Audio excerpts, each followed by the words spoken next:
secrets. You got the cars, the clothes, but you can't seem to look me in the eye. Start by handing me your phone. That is the trailer for the upcoming film Crime 101, starring Chris Hemsworth and Halle Berry. It's based on the short story by acclaimed crime author Don Winslow. It's set to hit theaters next month. Winslow is the author of more than 24 books, including 3 New York Times Critics' Choice Best Books of the Year. His latest is The Final Score. It drops Tuesday, his return to writing after a short retirement. Don Winslow joins us now. Welcome to The Story Is. This is your first TV interview about this new project. Congratulations on the book. Thank you. Thanks for having me. I appreciate it. So you're back. A lot of people have missed you. I am back. And this is a short story, 6 different stories in it. Yeah, it's actually novellas. There's 2 novellas in it, so some longer pieces, and then a few short stories, yeah. And we're a lot of your favorites, right? Surfers, mobsters, drugs, all kind of represented here. Yeah, absolutely. I mean, one of the most fun parts of writing this volume was the ability to work in different styles, different subjects, but with, I think, an overarching theme about identity, who we are as people, what choices we have to make, you know, who we are as a country.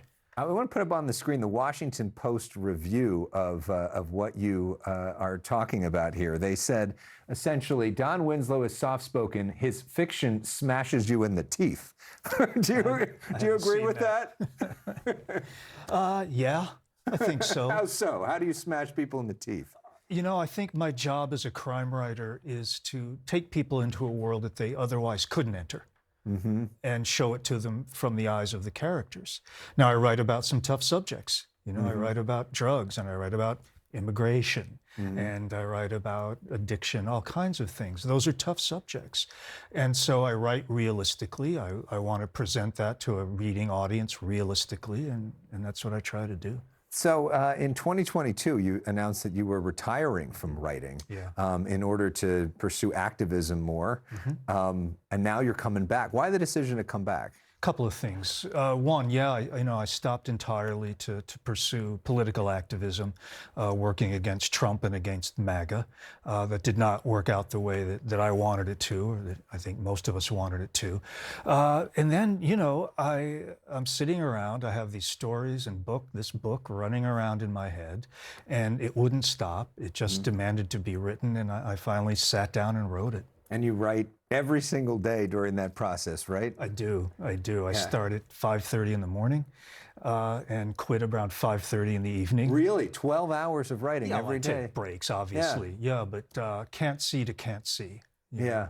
And on the political front, you had to cancel your book tour because of death threats over your political activism. I did, yeah. It's maddening. It's sad. You know, I've had threats over the years, but these most recent ones threatening to kidnap and rape me, advocating my assassination, you know, and so while I hate giving in to threats like that, it's not fair to ask other people to share that risk in a public space that you really can't defend. And so, sadly, we had to cancel these events. What do you make of the big breaking story of this day that Greg Bavino, who's been overseeing a lot of the border operations in Minneapolis, now being sent home? Well, it's a good first step, but that's all it is. Should be followed up by strenuous investigation and indictments if that's appropriate. But can we back up a little bit? It's not a matter of this person or that person. A fish rots from the head, famously. And since that man came down the escalator in 2015, he has profoundly changed this country to the extent where things like this can happen. He has always advocated violence. He openly has advocated police brutality. So what do we expect? I mean, he says he doesn't advocate violence. But we've seen him on the screen advocating violence. And right now, of course, they're saying that we didn't see what we all saw. Clearly, again and again and again. And they try this 1984 tactic of, no, you didn't see what you thought you saw something different, which is exactly what they've tried to do with January 6th. On a lighter note, let's talk about your movies. So we've got a big movie coming, Crime 101, with some real A-listers, Chris Hemsworth, Halle Berry, some of the most attractive people on the planet. And what's that process like for you watching your work come to life? Oh, it's amazing. You know, you sit one morning and you have this little idea, right? And then a couple of years later, it's 30 feet tall and kinetic and with the people that you mentioned and looking exciting, and it is exciting. So it's fun to see. And also employing a lot of people in the process. Yeah, you know, that is really, for me, the greatest satisfaction. Again, you're sitting one morning, a tiny idea, and then a couple of years later, hundreds of people are paying rents and tuitions and car payments and things, and that's very cool. I love that. Watching that credits or all the people who are working because of your vision, which has got to be an amazing thing. Little idea. So not just that movie, Austin Butler is about to star in another one of your movie that are coming forward. Do you have any role in the casting? No, except, you know, that he looks like me, of course, but that's... It's a city on fire. That's a bigger laugh than I wanted, frankly.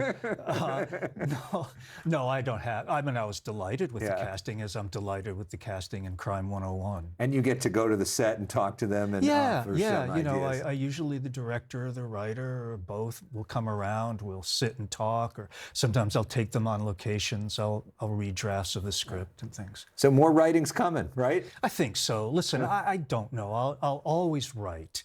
I know that I'll always write, 'cause that's just who I am, you know. But whether I publish or not, or what form that will take, that's an open question right now. Clearly there's an audience for it. The final score now coming out for people, get to enjoy it. Thank you so much, Don Winslow. Appreciate you coming on and sharing your views. Congrats on the book. Thanks for having me. We will be back with more of The Story Is right after this.